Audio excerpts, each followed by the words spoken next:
La processione in mare a bordo di un peschereccio, lo sbarco sulla banchina e poi la salita verso l'oratorio che per secoli ha rappresentato un punto di riferimento per marinai e pescatori.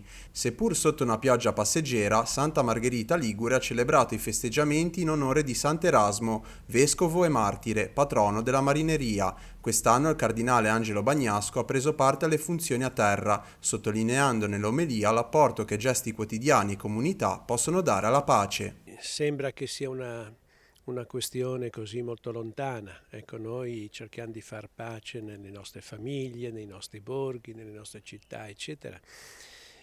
Può apparire lontana, nel senso che come fa ad incidere sui grandi conflitti che oggi ci sono nel mondo.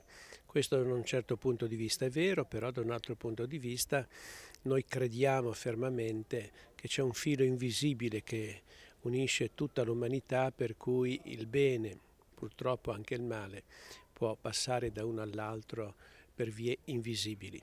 Noi crediamo e vogliamo che soprattutto il bene della pace, della giustizia, circoli attraverso questa via invisibile ma reale e raggiunga il cuore di chi deve decidere.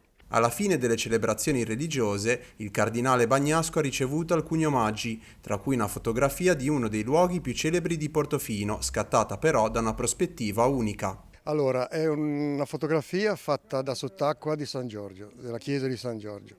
Ci ho messo 20 anni a fare questa foto, 20 anni, 1000 prove, poi dico, ma c'era una secca, c'era un po' di mare, di barche, e ho scattato 30 foto una dietro l'altro su questa onda che continuava a salire. Dal mare arrivava lo sguardo carico di speranza di pescatori e marinai. Così ancora oggi, con lo stesso sentimento, la comunità sammargheritese continua a celebrare la festa di Sant'Erasmo, tra fede e identità marinara.